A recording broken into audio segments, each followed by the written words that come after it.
Welcome. My name is Beverly Bartholomew, and this is my course tour of OST 149 Medical Legal Issues, which I revised this semester for EPIC 110 Master Certification. In this presentation, I want to cover, first of all, course navigation. The course structure highlights within course navigation, announcements, getting started, the faculty information, the content areas of lessons, assignments, and the collaboration discussion board, as well as about the use of Connect LMS in the course, which is the LMS by the publisher McGraw-Hill. The second part of the presentation is about the course improvements to exceed EPIC standards for master certification. I wanted to incorporate the use of the tool VidGrid this semester. I have used that some in the summer as well as this fall, but for the spring semester and for improving and making my course exceptional, I wanted to begin to use that tool not only for instructor-student engagement, but also student-to-student engagement. So we'll talk about that. I've done that in a couple different ways. Another goal I had was to improve the syllabus and course policies quiz to make sure that there was absolute consistency in the course content from lesson to lesson. I'm going to talk about the publisher content, McGraw-Hill Connect, integrated links in Blackboard. Another thing that I added this year to increase, I think, instructor and student engagement and also to focus on continuous improvement was to incorporate weekly feedback surveys. And finally, to add in more sample responses for the writing assignments that the students have, primarily in discussion boards. So first of all, let's go back to the course structure highlights.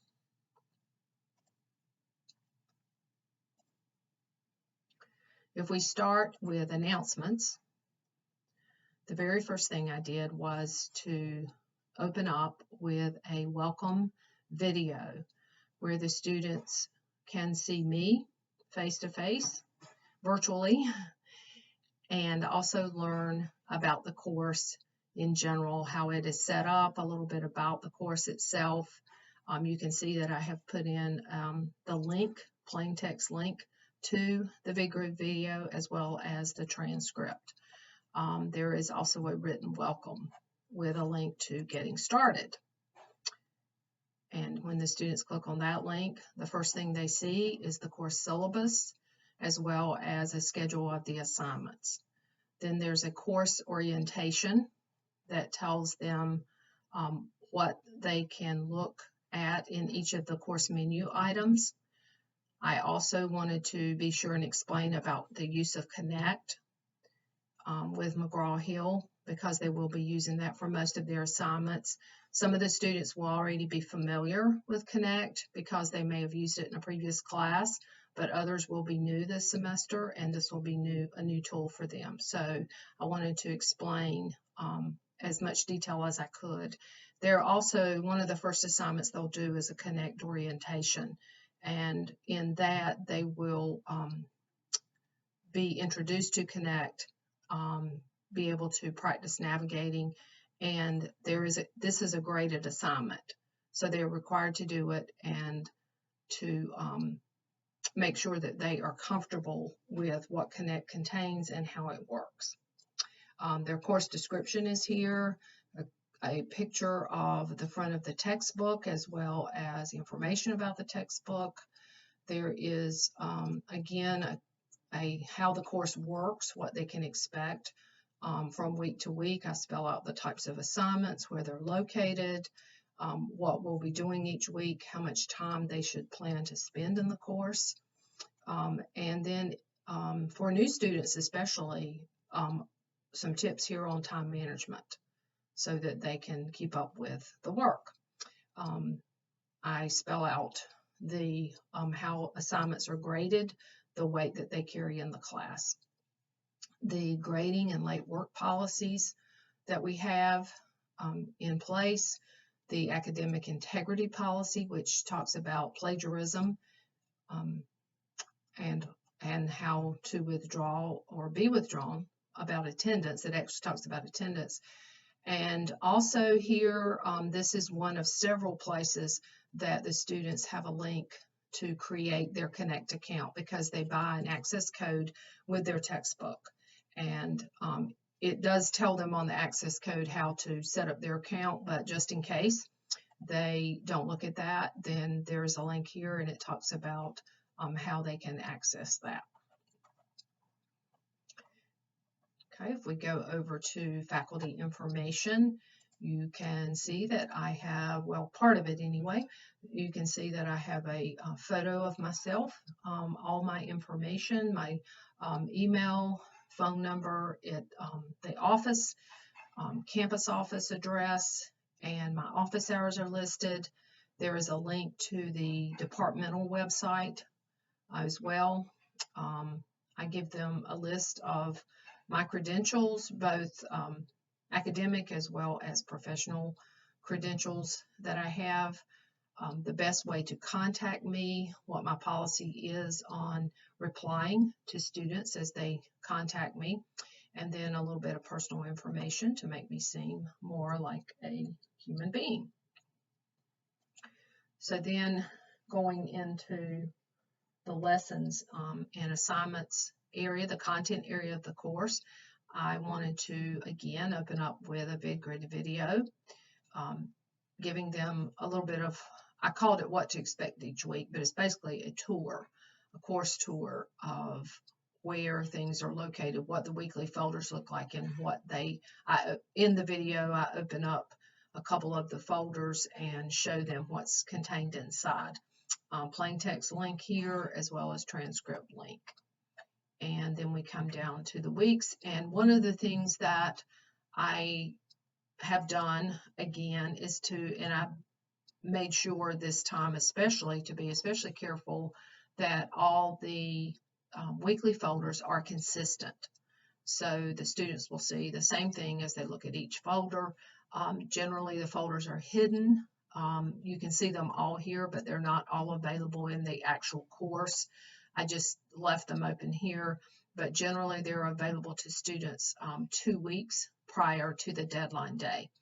And so the very first one, week one, a lot of students don't have their textbook, and so I stick with the course orientation for the students as well as having them do their introductions. So in week one, they're reminded about the course entry quiz. They won't be able to get to any assignments until they've done that.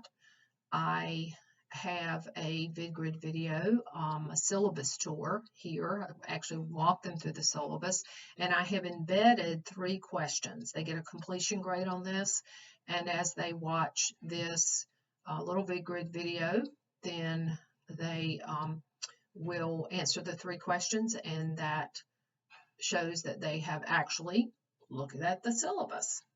Then there's also a more extensive course syllabus and policies quiz, and this contains questions about the course, policies, the syllabus itself, as well as about plagiarism, academic integrity. I have made an assignment in VidGrid for the students to introduce themselves. One of the goals that I had was to create more effective student-to-student engagement, and the way I've chosen to do that is to use VidGrid Student Record in a couple of assignments. So the first one, the very first week, they'll do an introduction, and they will click on the link, and I've given them some prompts as to what things I would like them to answer, and then they can respond to each other as much as they would like to. I've given them a link here as well as the plain text link.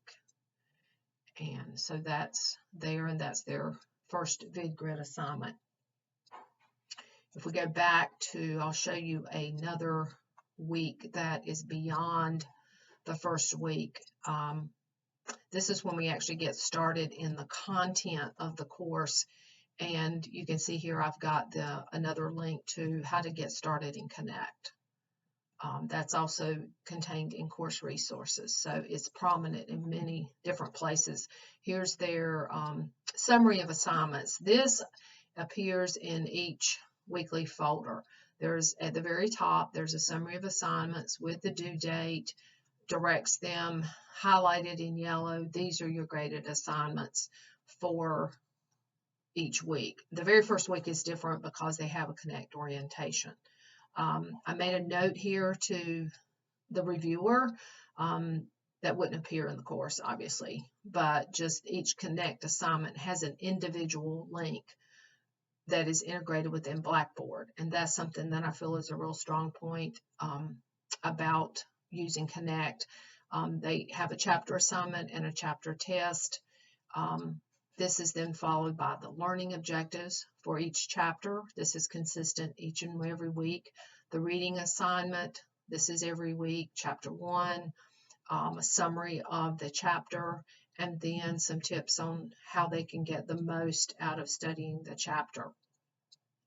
Something else that I wanted to do was to incorporate more feedback from the students for continuous improvement, and also to foster instructor-student engagement, and they feel like they're continually, every week, they have an opportunity to tell me what's working and what's not working. So I have added a 2-question, 1-minute survey in each weekly folder where the students, and I get a summary of these, and it's, I've already used that this fall, and it's been very helpful. I do want to show you what the links to Connect look like. So this is a link to the SmartBook textbook, which is an e-textbook that allows the students to also answer questions as they read, and it helps to assess how much they are grasping from the reading, and it is a graded assignment. That is part of every chapter. Here's a link to the review. This is from another course. This is not from this course. So this is a live course, and I just wanted you to be able to see what the links look like. In the Epic 110 course, I can't put the links there. So because it's I can only do that in a live course.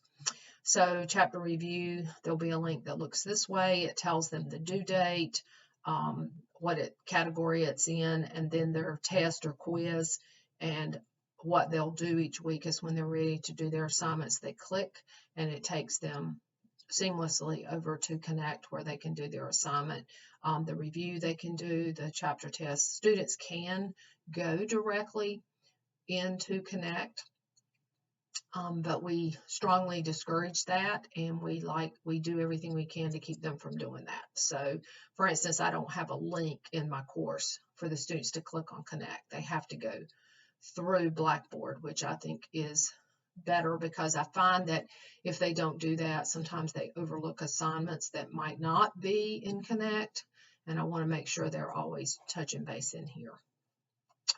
So this is what a typical week looks like in the course. There is one other VidGrid assignment that is in week 4. And again, we have the same thing in terms of structure for the students, the objectives, the reading assignment, and then here is a VidGrid assignment. And in this one, another thing I wanted to do was to give a sample response. So they would see, this is from a student who wrote something last year, just to give them a sample of what I'm looking for in a response. And then again, the survey. If we come over to Collaboration Discussion Board, the first thing I've done here is in all my courses, I have a student-to-student coffee house or forum, and explain to them that they can come here to interact with each other, fostering student-to-student interaction. I rarely have students participate in this, but every once in a while. I do keep a check on it as an instructor. You can see the discussion boards here, links, and the spelling out of it, exactly what's expected. There is an instruction and a sample of what I would consider to be a substantive response. Otherwise, you get things like I agree, I disagree, I like your response, I like your posting. This particular assignment contains videos. It's a video assignment, so I'm trying to give some variety. They have a choice between videos to watch and then to write about. I tried to put a screenshot of the rubric. It's a lot smaller than I thought it would be, and I don't really know what to do with that. I saw that another instructor had done that, and I liked it, but I couldn't quite figure out how to make that fit. So I'd be open to feedback on that, or how to make it large enough that they can actually see it.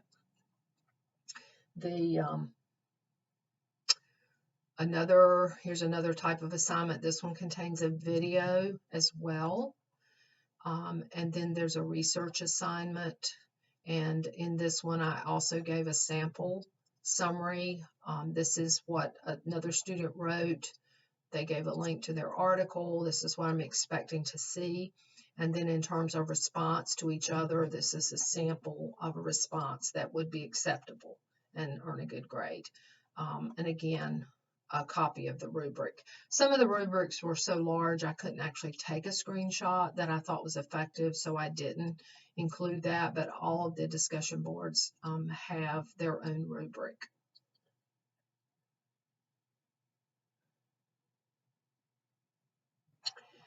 I believe that we have covered everything here as I look back over. So I thank you for your time and attention, and I enjoyed working on it. I feel like the course is a lot stronger now in terms of variety, in terms of interaction and student-to-student engagement, as well as instructor-student engagement. And I look forward to receiving your feedback. Thank you.